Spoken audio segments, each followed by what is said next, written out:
Welcome to our channel. Today we how to authorize Slack requests in Zapier integrations, detailed guide step by step clearly. To authorize Slack requests in Zapier integrations, start by logging in to your Zapier account. Once logged in, navigate to the My Apps section from the dashboard. Click on the Add Connection button.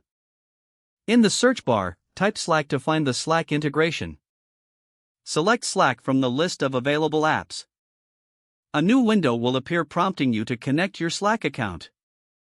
Click on the Sign in to Slack button. You will be redirected to Slack's authorization page. Enter your Slack workspace details to proceed.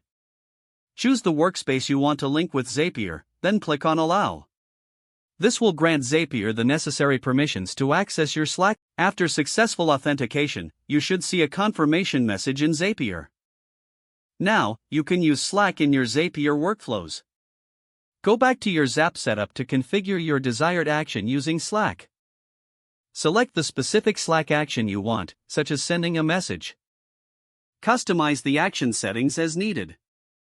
Test the integration by clicking on the Test and Continue button. Once confirmed, save your Zap. Your Slack requests are now authorized and ready to be utilized in your Zapier integrations. If the page does not load, refresh the browser or try again in a private or incognito window. Make sure you are using the correct email address, then retype it carefully to avoid small typos. If your password is not accepted, use the reset option and create a new strong password you can remember. Check your spam folder for verification or security emails, then complete any requested confirmation steps. Enable two-factor authentication if available to improve account security and reduce unauthorized access risk. After signing in, review your profile details so your contact information and settings are accurate and current. If you see an error message, note it down and try again after restarting your device and internet connection. Log out when you finish, especially on shared devices, to keep your account and payment information secure. If the page does not load, refresh the browser or try again in a private or incognito window.